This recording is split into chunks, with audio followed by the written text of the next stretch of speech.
如何过有意义的生活。 Life is amazing. Life is incredible. The experiences we have, the possibilities of personal achievement. You could summit Everest. You could create a huge, successful business. You could give a TED Talk. And when you're successful, it feels incredible. Success, the flush of excitement, the celebration, and you should celebrate. The congratulations, the posting on Instagram, wherever you put your stuff up, it all feels great. But when that fades, when that starts to fade, sometimes slowly, sometimes all at once, a question comes up. Is this it? Is this all there is? And so I'm going to tell you a little story about myself to give you a sense of this. So for those of you who don't know, I'm a professor at Stanford.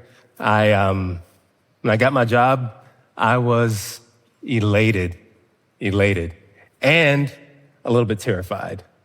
And I was terrified because when you get a job like that, you know you're going to be reviewed in about 7 years. And either you're going to be given tenure, more or less a job for life, or you're going to get fired. It's a little bit like that movie, Glenn Ross, the scene where Alec Baldwin's character goes in to give the motivational speech, and he says, there's going to be a competition. First prize, Cadillac Eldorado. Second prize, set of steak knives. Third prize, you're fired. It's a little bit like that, except there's no second prize. And it turns out, as you might imagine, that has a way of focusing your mind. Right? So I was really focused on doing good research, getting my papers published, doing well in the classroom, and all the other little things you need to do to get tenure. And 7 years later, I made it. Thank you. And it was a huge relief, and I was so excited. But that question came up. Is this it? Is this really all there is? And I reflected back, and I thought about the time I spent in undergrad, 5 years in grad school, the tears, and there were a lot of tears, the 7 years of trying to get tenure. And I had hoped that when I made it past that, when I succeeded, when I went through that threshold, life would feel different. I would feel fulfilled. It would feel meaningful to me. My life would feel meaningful. But it turns out that wasn't what happened. Now, when psychologists talk about meaningfulness in life, what they're talking about is a sense that our lives matter, that the world makes sense, that we are more than the sum of our minutes, days, and years on this planet. Now, the research on meaningfulness in life suggests there are 3 big ideas associated with meaningfulness in life. The first big idea is coherence. The world needs to feel coherent. After winter comes spring, after spring comes summer. You get up in the morning, you brush your teeth, you have breakfast, you get the kids off to school, you go to work. Those little routines make the world feel knowable, predictable, coherent. Now, when you think about personal achievement, it does create sometimes this experience of coherence because we achieve within a framework. I understood what they expected of me for tenure. I understood that if I got my papers published, that I did well in the classroom, that I talked to the right people, I did all the networking, there was a good chance I'd get tenure. If you're trying to lose weight, you understand. If you change your diet, you exercise, the weight will come off, or at least we hope so. Now, those things, that framework, gives the world a sense of coherence. Second big idea associated with meaningfulness in life, second big idea, purpose. Now, sometimes people use the term purpose as a synonym for meaning in life, and that's not how I mean it here. Purpose is a way of thinking about what your life can be and should be in the future. It's a way of directing your actions. It gives you goals. When you get up in the morning, you know what you need to do. Here's where the drive for personal achievement is strongest. It's clearest. When I was worried about tenure, I knew exactly what I need to do when I got up in the morning. Right? When you have a goal, when you're trying to achieve something, you have a clarity about what you should do, how to direct your behavior. So that's the second big idea, is purpose. Now, the third big idea, by many considered to be the most important, is significance. Now, the way I like to think about significance is the sense that you can transcend yourself, that you are more than what you are right now, that you will continue to matter into the future beyond this moment. This is where I think personal achievement falls short. By definition, personal achievement focuses on you, to focus on the self. And if that's all there is, it's difficult to have significance. Okay? So now when I think about meaningfulness in life, and significance in particular, it brings to mind a quote attributed to Leonardo da Vinci. Some of you might know it. So Leonardo da Vinci was purported to have said on his deathbed, "I have offended God and mankind because my work did not achieve the quality it should have." Now, I wasn't there, so I don't know if he said that exactly in that way. But here's the thing. You can imagine it. You understand it. You understand what it means to have even the most glorious achievements and still ask, is this enough? Is this it? Is this all I add up to? When I look back and think about my time early on in my career, I think about when did it feel meaningful? What gave me a sense of meaning? What I think about were my PhD students. So one of the things that faculty do is train the next generation of faculty. And so you have PhD students, and you have them for a significant amount of time. Often, it could be 5 to 6 years. And the relationships are pretty intense. So let me tell you about my first student, Miguel Enzueta. So Miguel was born in El Paso, Texas, in a relatively low-income area. Really smart kid, does well in school. Ends up at the University of Texas at Austin, which is a great university. Does well there, eventually ends up in the PhD program at Stanford. So Miguel gets there the year before I do. And by his own account, he's having a tough time. It's a little rough. And it's rough in part because he doesn't have the cultural capital that many people that go places like Stanford have. He doesn't understand how the place works, so he's struggling a little bit.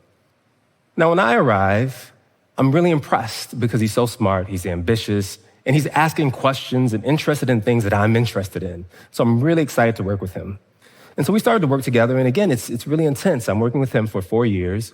We see each other almost every day for those 4 years. And some days we're working together 10 to 12 hours a day. So it's a very intense experience. And what I remember about that time was that I was really worried about doing enough to make sure he would be successful. I was concerned, am I being a good advisor? Am I giving him what he needs? Am I helping him in his story? Now, keep in mind, I want to get tenure. I still think I'm going to get fired. So even with that fear, I'm worried about what do I need to do to make sure Miguel can continue in his story and his journey. And by the way, he's been great. He got a job. He's been a professor now for over 15 years at UCLA. He's had serious leadership roles at his university, and I'm incredibly proud that I got a chance to be a little part of that. What do I take from that? What I take from that is that relationships are what provide us meaning. And my guess is you already knew that. I'm saying something a little bit more than that. Not just that relationships provide meaning, but that being a part of a story that is not your own provides meaning. Being a part of a story that is not your own provides meaning. So where does this leave us? One, I think personal achievement is great. I love my personal achievements. I'm really happy with my life. I think it's turned out okay. I wish incredible personal achievements for all of you, so I think that personal achievement is fantastic. However, sometimes we replace the deep human need for meaning with chasing of personal achievement. And it's a problem when we confuse those two things. And the reason they get confused, the reason it's easy to confuse them, is because personal achievement is easy to quantify. You know if you got that job. You know if you bought that home. You know what your salary is. It's easy to see. And it feels comfortable to chase things you understand and you can achieve.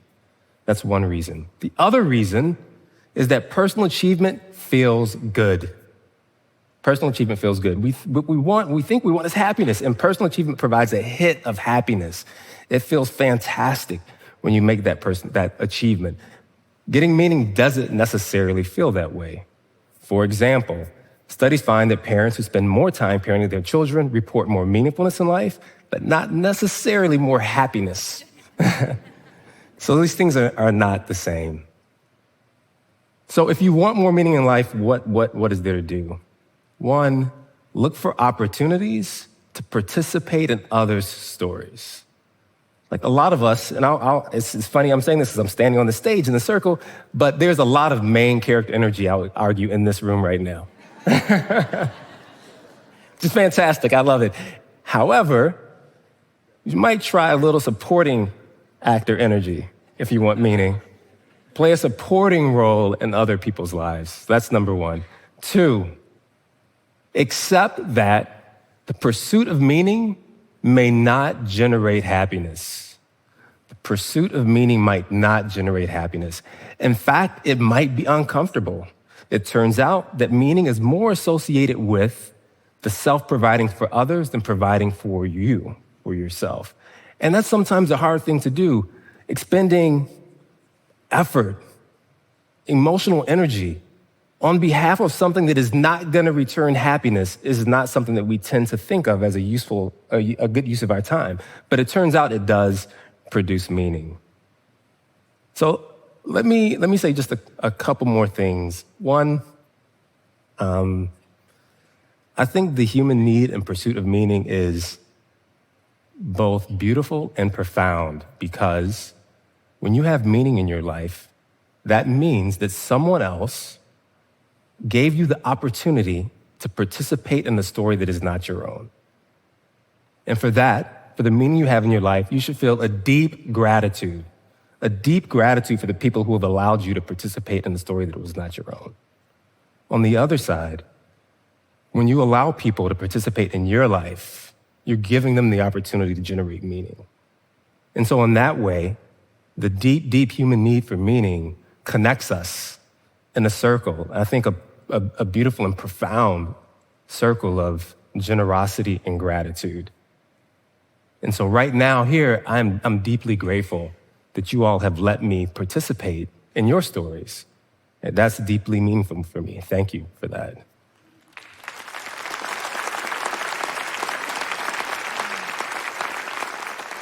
The theme of this conference is the brave and the brilliant. I think that one way that we can experience or be brave is by accepting the fact that our personal achievements, what we're capable of, the things that we've done, pale in comparison to the effect we have on other people and what that does in the world.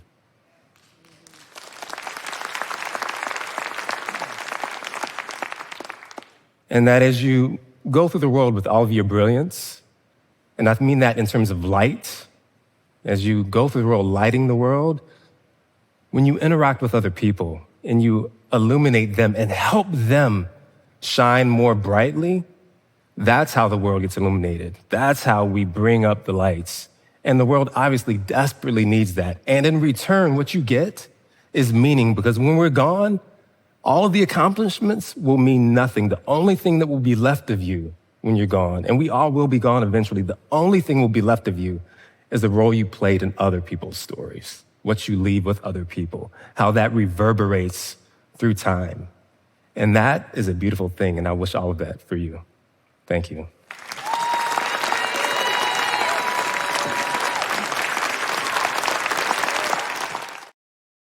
恳请点赞，订阅我们的频道，一起学习演讲中的实用英语。